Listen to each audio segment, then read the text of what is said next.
Welcome back to the Explanation Pro. Today I'll recap a war drama film called A Woman in Berlin. Spoilers incoming. It is April 16, 1945. The Soviet Union unleashes three fronts from 45 miles east of Berlin to launch the Battle of Berlin, the last major offensive of World War II in Europe.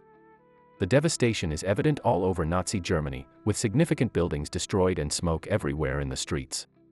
The following events are documented by a courageous female German journalist in her diary, believing her country will do better in the future.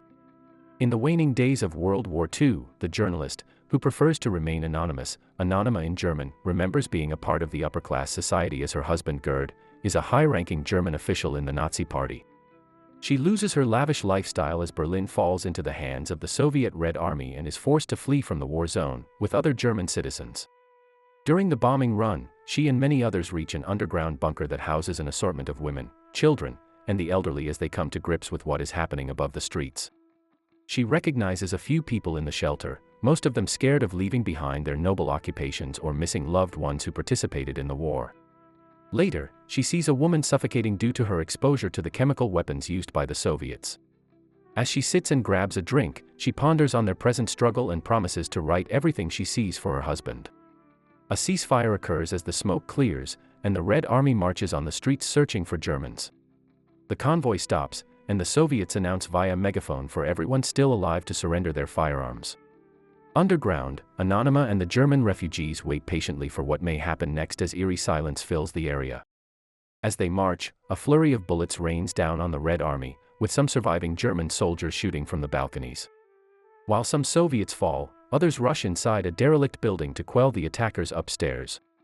Major Andrij Rybkin later finds out that many Germans have almost reached Potsdam station. He alerts the Russian colonel they will move forward to the Reichstag, only to be ordered to stay in Berlin until further instructions. The frustrated army has no choice but to bunker down and secure the flanks while raiding underground shelters for refugees. Some members of the Red Army reach the area where Anonyma is hiding out. When she speaks to him in Russian, a soldier shines his flashlight on her, so he brings all the women back to the surface, announcing the war is over. As they come out, the soldiers offer to feed them with potatoes. One woman, Barbel Malthouse, approaches the cart and asks permission from a gun-toting soldier before picking out a bunch. Anonyma comes out and sees the whole street surrounded by the Red Army as they boast the spoils of victory. Feeling uncomfortable with a line of questioning when interrogated, she tries to leave. Still, she stops when a German teenager arrives and brings her back underground to see the soldiers sexually abuse a young girl from Silesia. Afterward, she quickly gives the girl keys to her old penthouse and helps her escape. She then rushes to one of the soldiers chasing down an elderly woman and stops him from taking advantage of her. In exchange for her sudden intrusion, she gets trapped inside as she realizes he will rape her. To escape, she tries to lure the soldier to a dark area and locks him behind a cage. She runs back to the surface unscathed and immediately requests help from Major Rybkin to stop the abuse underground. She is then told that the men can freely do as they please as they are healthy and clean. She leaves disappointed as the Soviets heckle her and later ends up sexually assaulted by one of them in a dark room. Despite her hardship, a kind German widow finds her and offers to let her stay in an apartment complex with other surviving civilians. Outside, the Red Army shrieks in victory, rousing the neighborhood with song and dance while catching the attention of the residents convening inside the complex. One of the women abused by the soldiers shares her story and mentions that the Red Army plans to eliminate all Germans soon enough. While they converse some more, the Soviets start banging on the apartment door, preparing to raid it for supplies and to abduct all the women. As Anonyma stays behind, another German official spots her and takes advantage of her soon after. These raids go daily, as she and other women submit to the Red Army for pleasure. A few more days pass, and Anonyma conditions herself to keep the soldiers satisfied and allow her body to be used, degrading herself even more. She keeps the spirits of the women up, assuring them they will survive. At one point, during some rough intercourse, she realizes she has had enough and storms out of the complex, accompanied by Barbel, to see the commander. A soldier drags her down to a library, where the Red Army officials discuss their next move. The major dismisses his men and talks to her about the rape allegations. He justifies their actions by saying it only lasts for a few minutes, unlike the torture the Germans brought for years. After a pointless effort, she vows to have no men ever touch her again, no matter what happens. Meanwhile, German couple Ilse and Friedrich Hoch house a young Red Army soldier, though the latter is fearful that he might one day rape their only daughter. After a while, the wife has had enough of his presence, so she kicks him out to rejoin the army. Still, he remains stubborn, remarking that all humans are imperfect. Anonyma goes back to the complex for a party, with a standing invitation from Lieutenant Anatole to fulfill his sexual desires with her. The soldiers have a good time as they talk with some of the residents, expressing their disdain for the war. The German accountant, Eckhart, is enthused by the candor and energy he drinks with them. Anonyma starts a conversation with the lieutenant, who fools around, expressing interest in milk and exposing his bare backside. After the party, everyone is exhausted except for Anatole, who requests her to sleep with him. The following day, after taking a walk on the war-torn streets of Berlin, Anonyma is surprised to see Major Ribkin pay a visit to the complex. Though he receives a warm welcome from Eckhart and his wife, she immediately leaves out of disgust. To make it up to her, he instructs the Mongol soldier to fetch water and soap for her bath. Even though his Russian compatriots shun him for doing menial tasks, he obeys. His only loyal female commandant Masha decides to take the rose soap to Ribkin personally, even though she is initially irked by the fact that she is helping Anonyma. She walks into the bathroom angrily and throws the soap on her feet while declaring Berlin is theirs. Later, the major makes everyone leave and talks to Anonyma in private. To his surprise, she immediately goes inside the bedroom to undress without saying a word. As she stands there naked, he suddenly feels regret for not taking her word seriously and departs.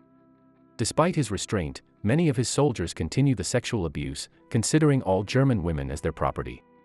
By a campfire, he sees them boast about their exploits while losing perspective on the war. Meanwhile, as she continues to write about her experiences, Anonyma is once again visited by Anatole, who she describes as a gypsy coming and going as he pleases. The following day, Major Ribkin returns to the complex abuzz as he brings the residents supplies such as meats, bread, and sugar to cook and serve the German soldiers. Eckhart and Anonyma happily entertain them, as her Russian is improving. Soon after a lively conversation, they toast to her incredible wit and establish a German-Russian friendship. Just then, another group from the Red Army starts barging inside the rooms of the complex, under strict orders from Lieutenant Andropov, to find a wayward young soldier stealing food. This happens to be the same boy staying in the penthouse with the female refugee from Silesia. When questioned about the penthouse, Anonyma insists it is empty, even if the major is suspicious. Despite this, one of the soldiers grows enraged and beats up an elderly resident to force him to talk. Ribkin comes downstairs and fights him before he is held back by the Mongol soldier when he intends to shoot him in the head.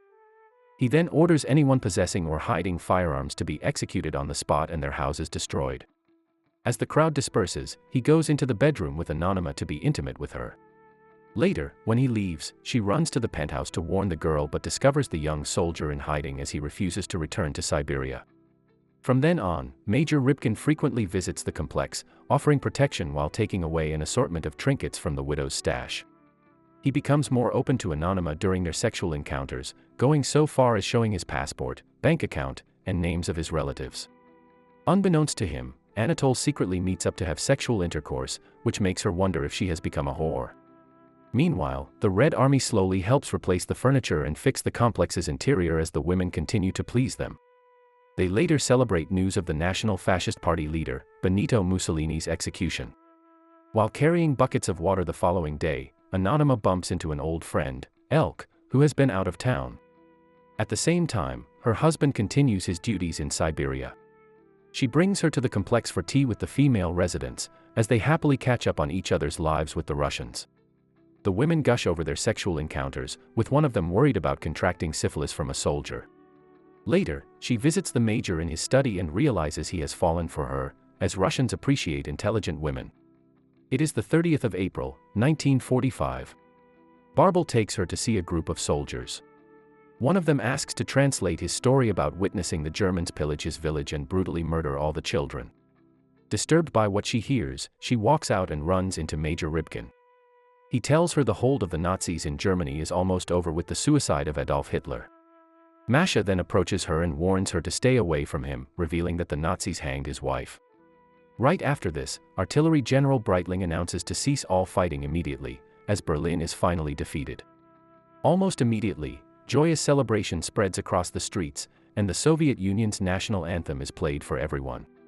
In the middle of the Red Army's revelry, Masha kisses the major. Meanwhile, Friedrich feels hopeless at home and confesses his desire to join the German troops in Siberia to his wife. Much to her protest, no one will be able to protect their family once he leaves. With the war over, the friendly group of Russians returns to the complex, bearing gifts, including dried halibut. Major Rybkin then plays a tune on the piano before visiting Anonyma in her bedroom. They look out the window and see the soldiers put up a banner with the picture of Joseph Stalin. Noticing a few female Soviets, he explains to her that about 1 million of them enlisted in the army, fearing their beauty would fade after they died in battle. Meanwhile, a drunk soldier goes up to the penthouse and tries to take advantage of the refugee girl, only to get into a scuffle with the young soldier. He pushes him off the stairway, resulting in his death. The commotion summons everyone in the stairway, and Anonyma confesses the penthouse belongs to her. The refugee girl swears allegiance to Hitler and is subsequently executed. Lieutenant Andropov tells the major to punish the women, but he refuses, forcing him to report the incident to Stalin. The celebration continues outside, but the major is undoubtedly fed up, so he disrupts Anatole's routine visit by bringing him a bike to get going. Then, he forces all the residents to gather in the room to celebrate Hitler's demise by drinking and singing. Anonyma decides to spend time with him alone to ease his mind and calls him by his first name. They later dance with the others as the party intensifies, with most already drunk. Eckhart discusses with another resident the rise of the Soviet Union's power now that the Nazis are done. Friedrich appears but hesitates to join in and returns to his home. Later, as the party winds down, Major Rybkin discusses his feelings about the war's end with Anonyma. She confesses that nothing will change, and she will still be waiting for her husband to come home to her. As he tries to leave, she kisses him passionately, and they spend the night together. In the morning, she visits Ilse only to discover her husband Friedrich committed suicide by swallowing poison. She runs back to Rybkin but is shocked to find Lieutenant Andropov with her husband Gerd instead. The lieutenant informs her that the major will relocate to an unknown location and leaves her a note. Gerd confronts her, visibly disappointed by the state of things in their former place. After making him food, she hands him the letter she wrote in her diary about her experiences. He ends up loathing what he reads, so she leaves in a huff to see Major Rybkin discharged from the 8th Company. Though heartbroken, he thanks her for their time together and leaves. Not knowing how to move on, she returns as her husband tries to arrange the old furniture in the penthouse before realizing it is a worthless effort. 2 days later, he leaves with no intention of ever returning to her, and she walks the streets once more to gather water as the Soviets increase in numbers. When her diary was finally published in Germany in 1959, it was either ignored or reviled. And so, the anonymous author refused to have another edition published in her lifetime. Thank you so much for watching. If you enjoyed this video, please hit the like button and also subscribe my channel for more videos like this. See you in the next video.